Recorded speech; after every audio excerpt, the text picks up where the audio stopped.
Everyone, welcome to ज्ञान अभियान। आज के इस वीडियो में हम पढ़ने वाले हैं सर्वनाम। तो आइए शुरू करते हैं मिलकर पढ़ना सर्वनाम। सर्वनाम समझने के लिए हमारे लिए सबसे पहले जानना जरूरी है कि संज्ञा क्या है। संज्ञा के ऊपर हमने एक प्रॉपर वीडियो बनाया हुआ है, आप उसको देखिए। संज्ञा जो है नाम वाले शब्द होते हैं और जो शब्द नाम की जगह पर प्रयोग किए जाते हैं उसको हम सर्वनाम के नाम से जानते हैं। सर्वनाम एक ऐसा शब्द है जो वाक्य में संज्ञा की जगह ले सकता है। सर्वनाम एक शब्द है जो किसी संज्ञा की जगह पर प्रयोग होता है और हमें उस संज्ञा के बारे में जानकारी देता है। जो संज्ञा की जगह पर प्रयोग होता है यानी संज्ञा के स्थान पर प्रयोग किया जाता है और हमें संज्ञा उसके बारे में पूरी जानकारी देता है। आप, हम, इस, उस, मैं, तू, यह, वह, जो, सो, कौन, क्या, कोई, कुछ इत्यादि सर्वनाम के कुछ उदाहरण हैं।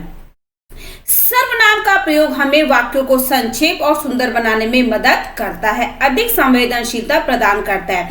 ऐसे शब्द जो संज्ञा यानी नाम की जगह पर प्रयोग किए जाते हैं उसको हम सर्वनाम कहते हैं।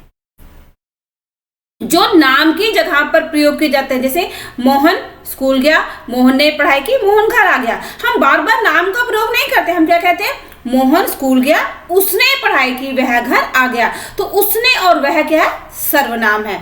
तो जो शब्द संज्ञा यानी नाम की जगह पर प्रयोग किए जाते हैं उसे हम सर्वनाम कहते हैं। सर्वनाम के भेद: पुरुषवाचक सर्वनाम, निजवाचक सर्वनाम, निश्चयवाचक सर्वनाम, अनिश्चयवाचक सर्वनाम, संबंधवाचक सर्वनाम और प्रश्नवाचक सर्वनाम। ये जो 6 आप देख रहे हैं ये है सर्वनाम के भेद। हम एक एक करके इन सारे भेदों को समझेंगे। सबसे पहले है पुरुषवाचक सर्वनाम। संज्ञा शब्दों के स्थान पर पुरुष, मानसिक या भौतिक यानी कि जो हमारे सामने और जो सामने नहीं है दोनों के लिए को सूचित करने के लिए प्रयुक्त सर्वनाम होते हैं। इनमें सबसे प्रमुख उदाहरण वह और वे होते हैं जिनका उपयोग पुरुष के स्थान पर किया जाता है। इन सर्वनामों की मदद से हम किसी व्यक्ति की पहचान कर सकते हैं जब हम उनका नाम नहीं जानते हैं। जिसको हम नहीं जानते हैं ना, अगर हम किसी के बारे में बातचीत करते हैं, नाम नहीं पता, हम कहते हैं उसने किया है, वे लोग कौन है, वे क्या कर रहे हैं। जिसको हम नहीं जानते हम वे या वह का प्रयोग करते हैं, वह या वे का प्रयोग। इसके अलावा और भी पुरुषवाचक सर्वनाम होते हैं जैसे कि मैं, तुम, आप, उस, हम आदि। इन सर्वनामों का उपयोग विभिन्न संवादों और वाक्यों में किए जाते हैं जब हम व्यक्ति के संदेश को स्पष्ट करने के लिए उनकी ओर से देख रहे होते हैं। इस तरह पुरुषवाचक सर्वनाम वाक्य को संवाद करने और समझने में मदद करते हैं और व्यक्तियों के साथ संवाद में सुचारू रूप से उपयोग होते हैं।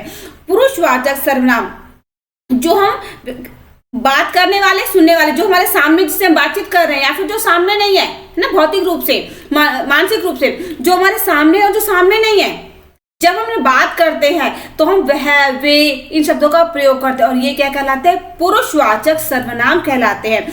पुरुषवाचक सर्वनाम का प्रयोग करने से क्या होता है? जो हमारी बातचीत है वो सुचारू रूप से आसानी से हो जाती है और हम उसको आसानी से समझ सकते हैं। इसके बाद है पुरुषवाचक सर्वनाम के भेद। ये पहला है उत्तम पुरुषवाचक, मध्यम पुरुषवाचक, अन्य पुरुषवाचक। उत्तम पुरुषवाचक सर्वनाम फर्स्ट पर्सन, इसमें सर्वनाम व्यक्ति की ओर से होते हैं, जो बात कर रहा है, जो बोल रहा है। जैसे उदाहरण के लिए मैं, हम, हमारा, मेरा आदि।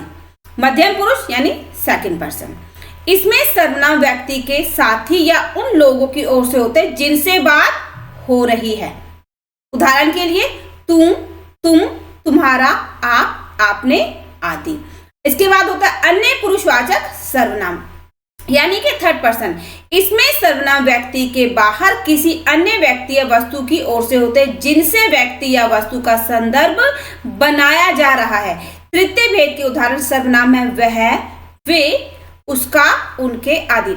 पुरुषवाचक सर्वनाम के प्रथम पुरुष यानी उत्तम पुरुष फर्स्ट पर्सन, मध्यम पुरुष सेकंड पर्सन, अन्य पुरुष थर्ड पर्सन, यानी कि एक जो बोल रहा है उत्तम पुरुष, जो सुन रहा है मध्यम पुरुष और जिसके किसी तीसरे के बारे में जो बात कर रहे वो होता है अन्य पुरुषवाचक सर्वनाम। अगर 2 लोग बात कर रहे हैं तो पहले बोलने वाला उत्तम पुरुषवाचक, सुनने वाला मध्यम पुरुष। और जिसके बारे में बात करें किसी तीसरे के बारे में, शायद वो आ गया होगा, वो अपने घर में होगा। ये किसकी किताब है? जिसके बारे में बातचीत कर रहे हैं वह है अन्य पुरुषवाचक सर्वनाम।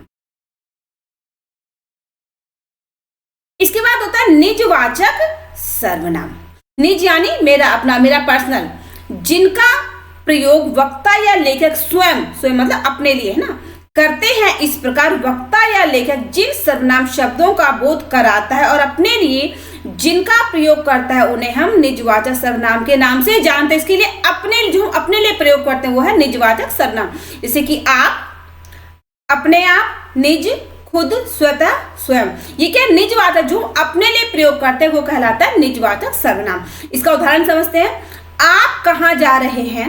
इस वाक्य में यहाँ जो आप लिखा है, आप वक्ता द्वारा श्रोता के लिए प्रयोग किया जा रहा है। देखिए आप, हमने क्या बताया कि आपको सर्वनाम है, लेकिन अगर हम किसी से पूछते हैं कि आप कहाँ जा रहे हैं, तो यहाँ पे बोलने वाले ने किसके लिए प्रयोग किया? जो सुन रहा है उसके लिए, सुनने वाले के लिए, श्रोता के लिए, कि आप कहाँ जा रहे हो। ये एक आदर सूचक माध्यम है किसी पूछने के लिए, है ना। तो यहाँ पर जो आप है वो ये वाला आप जो है निजवाचक सर्वनाम में नहीं आएगा। मैं ये काम अपने आप कर लूंगा, और ये वाला आप अपने, लेकिन मैं काम अपने आप से कर लूंगा, तो ये वाला जो आप है ये निजवाचक सर्वनाम के अंतर्गत आएगा। इस वाक्य में वक्ता आप शब्द को स्वयं के लिए कर रहा है, अतः यह निजवाचक सर्वनाम की श्रेणी में आएगा। लेकिन आप कहाँ जा रहे हैं, आप क्या कर रहे हैं, आप कौन है, यहाँ पे जो आप है वो निजवाचक सर्वनाम नहीं है, बल्कि आदर सूचक होता है। इसके बाद आता निश्चय यानी फिक्स, जो निश्चित है। निश्चयवाचक को संकेतवाचक भी कहते हैं। जिन सर्वनाम शब्दों से किसी निश्चित, किसी फिक्स व्यक्ति अथवा वस्तु की ओर निकटवर्ती यानी पास की, अथवा दूरवर्ती यानी जो दूर है, संकेत का बोध होता है, निश्चयवाचक सर्वनाम कहते हैं। निश्चयवाचक सर्वनाम के अंतर्गत यह, वह, इस, उस, ये, वे इत्यादि सर्वनाम शब्द आते हैं। इसको उदाहरण से हम समझते हैं। वह खाना खा रहा है, वह खाना खा रहा है मतलब खाना ही खा रहा है, पानी नहीं पी रहा है ना। ये फिक्स है कि भाई निश्चित वो खाना खा रहा है, लेकिन कौन खा रहा है? वह, वो दूर भी हो सकता है, पास भी हो सकता है। तो यह है संकेतवाचक सर्वनाम। यह फर्श गीला है, जो फर्श है वो गीला, कौन सा? जो सामने है, यह फर्श गीला है। यह क्या है? ये संकेतवाचक, नीचे के फर्श गीला, सूखा नहीं है, यानी गीला है वो, तो ये निश्चयवाचक या संकेतवाचक सर्वनाम भी कहलाता है। ये मिठाइयाँ खराब है, वे मिठाइयाँ खराब है, यह भारत का नक्शा है। तो यह है, वह, ये, वे, यह, ये क्या निश्चयवाचक सर्वनाम है, और इसे हम संकेतवाचक सर्वनाम के नाम से भी जानते हैं। अनिश्चयवाचक सर्वनाम, अनिश्चय यानी कि जो निश्चित नहीं है, जो फिक्स नहीं है, ऐसे शब्द जिनमें स्थान, व्यक्ति, वस्तु आदि के द्वारा निश्चितता का बोध ना हो, जहां पे किसी चीज की निश्चित फिक्स होने का पता नहीं चलता, अर्थात वह शब्द जो वस्तु या पदार्थ के निश्चित होने का बोध नहीं करवाता हो, वे शब्द अनिश्चयवाचक सर्वनाम कहलाते हैं। जहां पे हमें पता चले कोई वस्तु या कोई पदार्थ निश्चित नहीं है, फिक्स नहीं है, उसे हम कहते हैं अनिश्चयवाचक सर्वनाम। जैसे कुछ, किसी, कोई, मैं, तू आदि। अब इसका उदाहरण समझते हैं हम। कोई आया था और आपके लिए कुछ लाया था। कोई आया था, मगर कोई आया था, कौन आया था हमें पता नहीं, आपके लिए कुछ लाया था, क्या लाया नहीं पता। हमारे घर कोई आया है, कौन आया नहीं पता, निश्चित नहीं कौन आया है। उपर्युक्त वाक्य में हमें किसी के आने का बोध हो रहा है, ना कि यह पता चल रहा है कि कौन आया था। हमें पता तो चला कि कोई आया है, लेकिन कौन आया हमें नहीं पता। कुछ लाया, लेकिन क्या लाया ये भी नहीं पता। अर्थात हमें यह पूरी तरह से निश्चित नहीं कि कौन आया है। इसके बाद है संबंधवाचक। जब दो व्यक्तियों के बीच में संबंध आ जाता है, हमें पता चलता है, जिन शब्दों में किसी भी दो वस्तु, दो व्यक्ति के बीच का संबंध पता चलता है, उसे हम कहते हैं संबंधवाचक सर्वनाम। जिन सर्वनाम शब्दों का प्रयोग किसी वस्तु या व्यक्ति का संबंध बताने के लिए किया जाए, वे शब्द संबंधवाचक सर्वनाम कहलाते। कौन से शब्द? जो किसी वस्तु या किसी व्यक्ति का संबंध बताने के लिए प्रयोग किए जाते हैं। इस सर्वनाम में क्या होता है कि संबंधवाचक सर्वनाम का प्रयोग वाक्य में दो शब्दों को जोड़ने के लिए भी किया जाता है। जैसे जिसका, उसका, जो कि, जो, सो, जितना, उतना, जो भरेगा सो करेगा, यानी कि जो भरेगा जिसने गलती की है वही उसका जो पनिशमेंट, जो पश्चाताप है वही करेगा। इसके उदाहरण देखते हैं। मेरा वह गिफ्ट कहीं खो गया जो मुझे जन्मदिन पर मिला था। कौन सा गिफ्ट खो गया? जो जन्मदिन पर मिला था। इस वाक्य में गिफ्ट और जन्मदिन में संबंध बताया जा रहा है। जो पढ़ाई करेगा वह पास हो जाएगा। कौन पास होगा? जो पढ़ाई करेगा, है ना। तो जो पढ़ाई और पास होने का संबंध बताया जा रहा है, यह संबंधवाचक सर्वनाम। इसके बाद आता है प्रश्नवाचक सर्वनाम। इसकी पहचान क्या है? कि वाक्य के अंत में क्वेश्चन चिन्ह यानी प्रश्न चिन्ह लगा होता है। जिस सर्वनाम का उपयोग करके किसी व्यक्ति, स्थान, वस्तु आदि के बारे में प्रश्न पूछा जाता है उसे प्रश्नवाचक सर्वनाम कहते हैं। किसी के बारे में, चाहे व्यक्ति के बारे में, जगह के बारे में, वस्तु, किसी भी चीज के बारे में जब कुछ क्वेश्चन पूछा जाए, कोई प्रश्न पूछा जाए, जहां पर हम क्यों, कहाँ, कब, किसने, किसका, किससे, इन शब्दों का प्रयोग करते हैं, उसे हम कहते हैं प्रश्नवाचक सर्वनाम। कौन, किसका, क्या, किसने, कैसे, कब, क्यों, कहाँ, किस लिए आदि। प्रश्नवाचक सर्वनाम के उदाहरण यहाँ देखते हैं। तुम कौन हो? पहचान देखिए, प्रश्नवाचक चिन्ह जो यहाँ पे लगा, तुम कौन हो, पूछा कि तुम कौन हो। तुम क्या चाहते हो? तुम्हारा घर कहाँ है? तुम किसे ढूंढ रहे हो?